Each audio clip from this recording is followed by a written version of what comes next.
मध्ये नामदेव महाराजांचं कीर्तन अगदी जोर सोर मध्ये चालू होतं.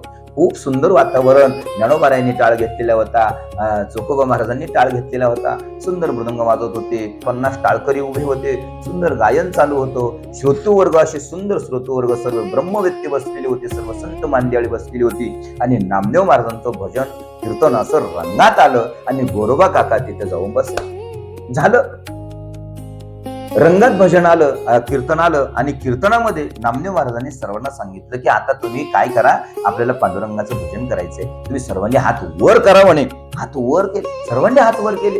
गोरोबा काका लाजू लागले, आता सर्वांना हात आहेत, मी हात कसे वर करू. म्हणून त्या गोरोबा काकांनी हात काही वर केले नाही सुरुवातीला, पण नामदेव महाराज म्हणे तसं नाही चालणार म्हणे, काका हात वर करा म्हणे, जसे तसे वर करा म्हणे तुम्ही हात.